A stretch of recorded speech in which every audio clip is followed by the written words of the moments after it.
Welcome in. It is day 87, and you're speaking with the Meeples Champion. And today, on October 5th, we're going to be jumping into another game that the theme is strong enough for me to be considered for this month. Now, I think everybody has a little bit of back and forth on what they decide is going to be considered a true Halloween game. Obviously, if we have just pure Halloween games, that's great, but there's not many of them that are out there that are actually that good, that at least I've played.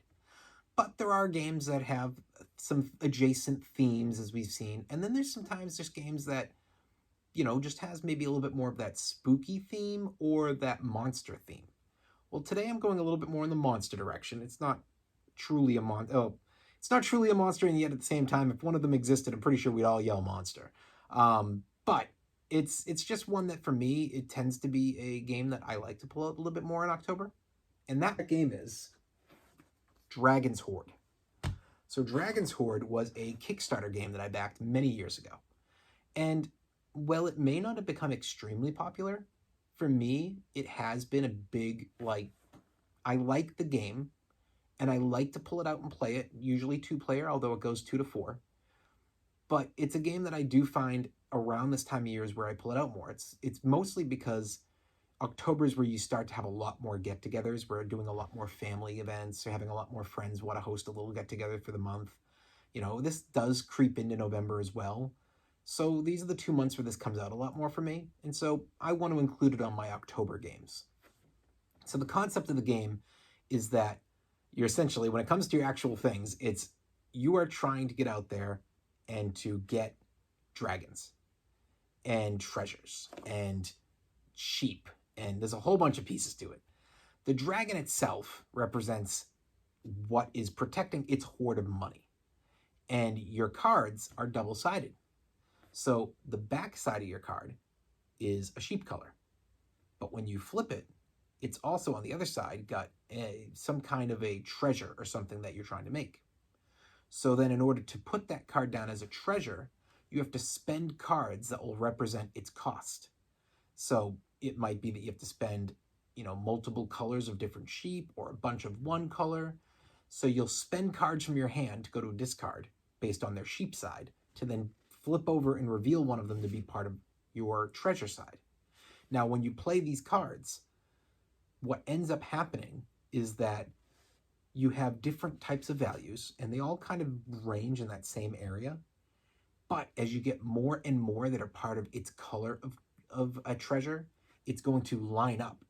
And it will be like, oh, okay, well, I had 1, and it was a point. But now I've got 2, so it lines up, and now it counts as 3 points. And now I've got 3, and it lines up, and it's 7. And now I've got 4, and it lines up, and now it's like 12. And it'll max out eventually.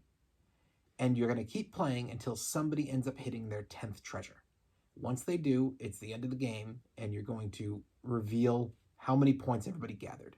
Now, there's other cards you can get as well. These cards can destroy somebody's hand or take a card from their hand or help to destroy something that might be on their side of the field. It can hold up somebody, skip their turn. There's a bunch of options here. But overall, this game takes about 30 to 45 minutes. And it's fun at 2, but I think it's optimal at 4. Having a 4-player so that somebody can't just keep being messed with because they might be able to hide under the radar, or somebody pulls way ahead and now they have 2 or 3 people attacking them. It's a fun way to do it. And I just really feel like this game, for me, it hits the theme I'm looking for of it's very, I don't think of it as fantasy themed. I know it's all technically fantasy in that area, but for me, it's not about the fantasy. It's about the idea of, we're out here treasure hunting, and there's something trying to, others trying to treasure hunt as well, as we're trying to get into this beast's lair and get its gold. I really get that Halloween feel for this one. It's something I want to play during this month. Well, we've talked enough about the game itself. Let's jump into the categories and judge the game.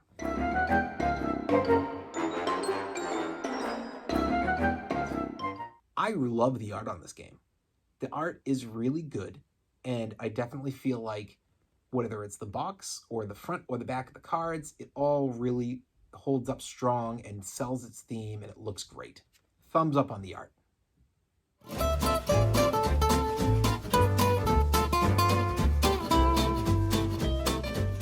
The components are only one thing. It is just the cards. Now, I don't think these cards are horrible, but I've had some questions because I do feel like there's a chance that this game might be victim to wear in the years to come. The reason I don't think it's hit strong yet is because this is a game I only pull out at a certain time of year. So I've owned this game for almost 10 years, but I only really play it once a year, twice a year. Right in this October time is where it gets pulled out. No, I may play it for a couple hours because we'll play a bunch of games in a row. But it's just one of those things where it's like, it's October. We're getting together with family on a Saturday. I pull the game out, we play for 2 hours, and then I don't play it until the next October again. That happens. So I can't be 100% sure because at this time, it's like, yeah, I've had it for over 10 years, but it's probably only gotten like 20 hours of play. It's not enough play to truly put this game's cards to the test on their endurance for their wear. But it is something I'm keeping my eye on. Right now, because the cards are still in great shape, I'm going to give it a thumbs up. But I'm giving you a little hesitation there because there's just something about the feel of the cards that feels like there is going to be some wear to these in time. And I just don't feel like this Kickstarter made the effort to go all out. But maybe I'm wrong. And I'm sure in the years to come, I'll comment on this again.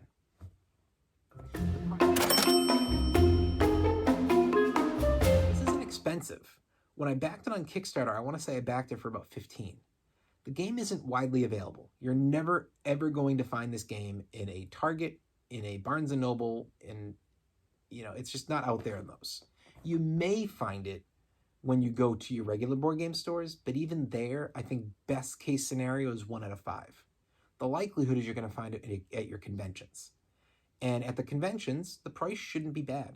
This is not a game that's going to be massively being like, oh, wow, it's rare, we want to up the price. It's not going to happen. It's not going to be affected by shipping because it's so small. And it's not a game that is going to, even if it does get popular, just jump up because there's not much in it.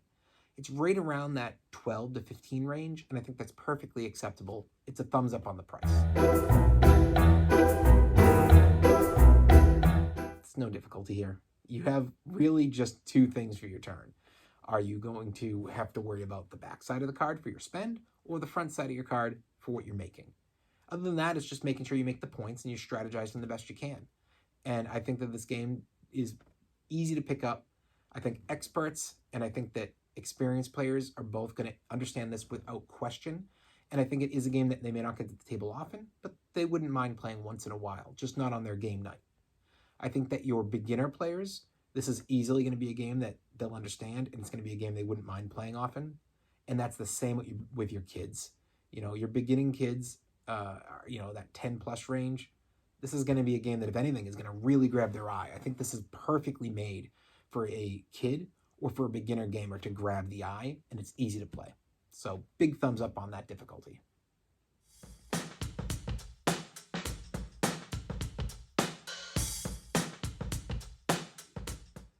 The replayability is, I'm buying this game for a certain time of year, and it's going to get played a bunch in one session. That's what this game's for. This is not a game I'm going to pull out and play once and then move on from. It's a game I'm going to pull out and play like 5, 6, 7 times in a row, and then I'm going to be done with it for the year, likely. And that's fine by me, because that's what it's for. If you're buying this game expecting it to be your next big card game and you're going to play weekly, it could hit, because it's a good game. It's up to what you're looking for there. I don't have a lot of opportunity to play right now. I've played this 2-player with my wife, and we got into it for a while. But the past year, she's been doing her masters, so we haven't had that chance. But it did get popular for us. We did play outside of October for a few times. And so if you have somebody who likes to play games and wants some short games for options at the house, this might be perfect for you. But in general, I think it's about getting it for a certain time of year that you want to kind of hit it up a bunch. In general, I think it's a great game for replayability. It's a thumbs up.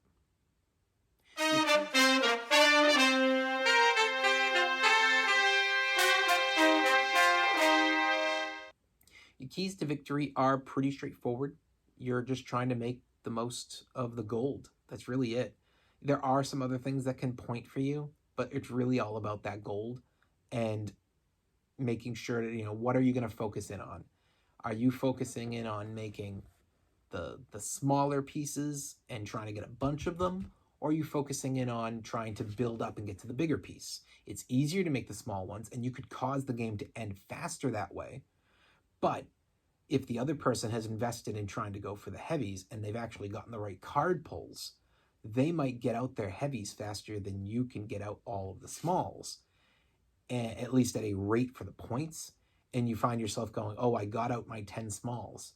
But the problem was he managed to get out 5 or 6 of his cards total, and it was like 3 smalls, 2 mediums, or mid-medium, and then 1 bigger medium, and that ends up outpointing you. So do I think that it means that you need to go for the bigger points? No. But I do think it means this game is one that you have to adjust as you're going and realize what your opponent's doing and make sure you're keeping track of those points. But overall, the keys to victory are a thumbs up.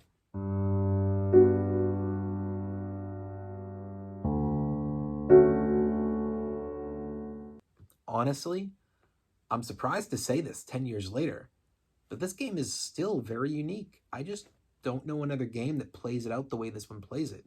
Yes, I know games where you have to spend the same card to buy another one where the card counts as both its card and its money source. For instance, the game Progress that I had done.